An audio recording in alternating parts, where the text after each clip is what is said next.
Gloire à Dieu. Alléluia. Mes salutations cordiales à vous au nom de Jésus-Christ. Et bienvenue à notre émission sur Internet PMV, qui veut dire Petit Message de Vie. Restez très attentifs jusqu'à la fin pour ne rien rater des paroles bénies du Seigneur. Amen. Ok. L'aspiration pour l'excellence, pour la gloire de Dieu. Praise the Lord. L'excellence en elle-même n'est pas une mauvaise chose, puisque c'est la meilleure qualité de quelque chose. C'est la qualité supérieure de quelque chose.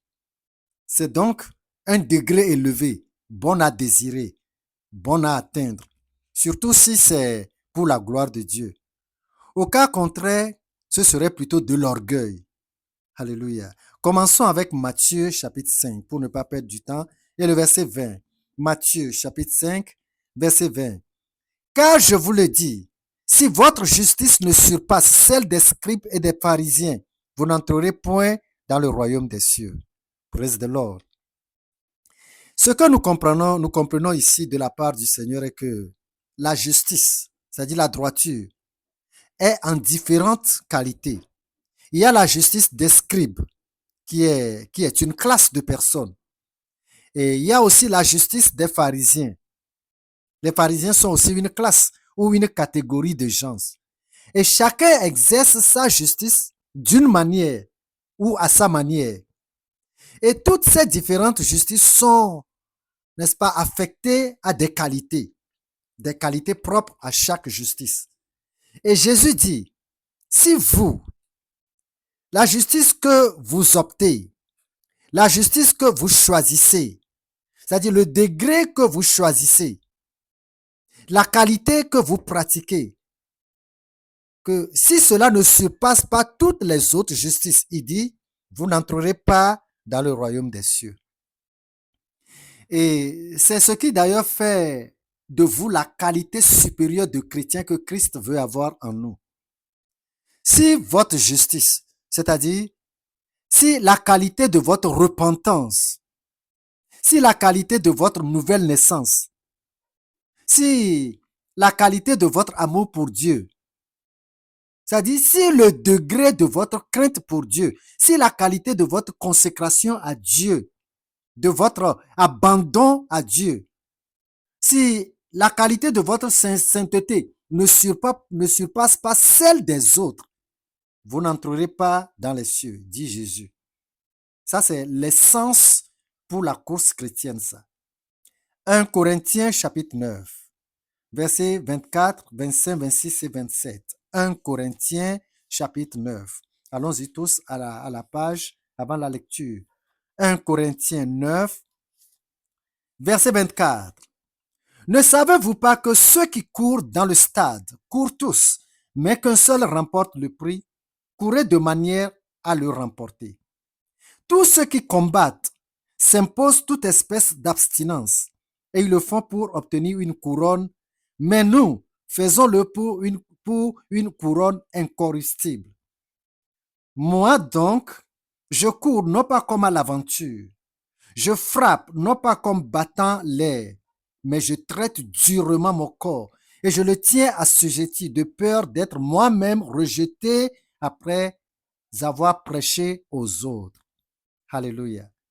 C'est ici que nous voyons la nécessité de l'entrée en jeu de l'aspiration pour l'excellence dans la marche devant Dieu. La médiocrité est un grand risque. C'est-à-dire être chrétien médiocre est dangereux. Apocalypse chapitre 3, versets 15 et 16. Apocalypse chapitre 3, verset 15 et le verset 16. Vous y êtes? Verset 15. Apocalypse 3, verset 15. Je connais tes œuvres. Je sais que tu n'es ni froid ni bouillant. Puisses-tu être froid ou bouillant? Ainsi parce que tu es tiède et que tu n'es ni froid ni bouillant, je te vomirai de ma bouche. Amen. Cela veut dire que la marche avec Christ est une course compétitive. Et selon l'apôtre Paul, c'est celui qui arrive le premier qui est acceptable. Donc, c'est une compétition de chaque jour. Chaque jour, n'est-ce pas, pour chercher à être meilleur en vie chrétienne. Ce que nous disons là est différent de sortir d'une institution théologique avec mention très bien, mention TB. Ce que nous disons traite directement avec la vie chrétienne pratique de chaque jour. Une vie chrétienne par excellence, constatée, n'est-ce pas, de tous. Proverbe chapitre 31. Je prends les versets 27 et 28. Proverbe chapitre 31. Êtes-vous là à la page? Verset 27. Verset 27. Ses fils se lèvent et la disent heureuse. Son mari se lève et lui donne des louanges. Plusieurs filles ont une conduite vertueuse, mais toi, tu les surpasses toutes. Praise the Lord. Voyez-vous cette femme?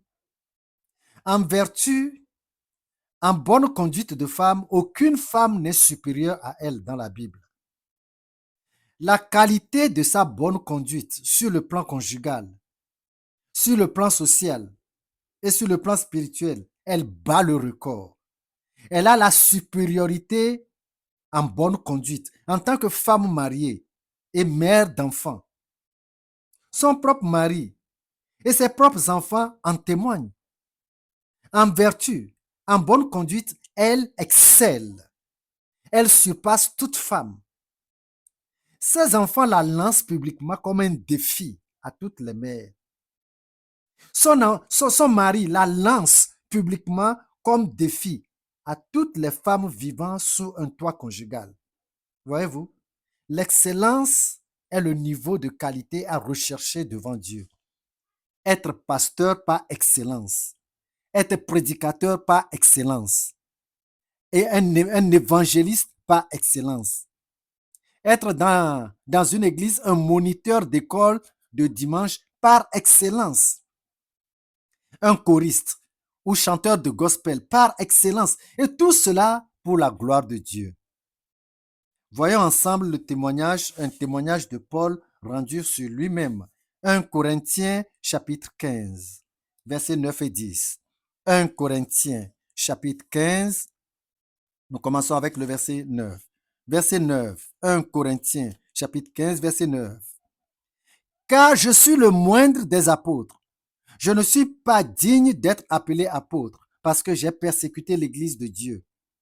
Par la grâce de Dieu, je suis ce que je suis et sa grâce envers moi n'a pas été vaine. Loin de là, j'ai travaillé plus que tous. Non pas moi toutefois, mais la grâce de Dieu qui est avec moi. Gloire à Dieu. Le moindre des apôtres, le moindre des serviteurs de Dieu. Mais la qualité de la grâce de Dieu qui est sur lui a fait de lui un pasteur, un apôtre et un évangéliste par excellence. Il dit, j'ai travaillé plus que tous. Alléluia. Excellez-vous dans votre vocation chrétienne. Des gens vous dépassent-ils dans la même vocation? Alléluia. Des gens vous dépassent-ils dans la vocation d'intercesseur, vocation de générosité, vocation d'instaurateur de paix? Nous devons aspirer à l'excellence. Alléluia. Terminons avec 2 Corinthiens pour montrer les domaines fondamentaux où nous devons exceller brièvement. 2 Corinthiens chapitre 8, verset 7. Verset 7. De même que vous excellez en bonnes choses, en toutes choses, s'il vous plaît, je reprends. De même que vous excellez en toutes choses, en foi, en parole, en connaissance, en zèle à tous égards, et dans votre amour pour nous, faites en sorte d'exceller aussi dans cette œuvre de bienfaisance. Praise the Lord. Alléluia. L'apôtre Paul présente 6 domaines que nous devons développer jusqu'au niveau excellence. Numéro 1, la foi. Au 2, la maîtrise de la parole de Dieu. 3, la connaissance. 4. Le zèle que donne l'évangile de paix. 5. L'amour pour Dieu et pour son prochain. Et au 6, exceller en bienfaisance, en bonté. Alléluia. Tout ça là n'est possible que par la grâce de Dieu. Et c'est pour cela que Paul dit en 1 Corinthiens au chapitre 15, verset 10 que c'est par la grâce de Dieu qui est avec moi qui m'a fait travailler plus que tous. Amen. C'est ce dont nous avons besoin pour exceller dans notre vie chrétienne. Praise the Lord. Que Dieu vous bénisse au nom de Jésus-Christ. Attendez le prochain numéro sans toutefois oublier de partager ce petit message de vie avec les autres.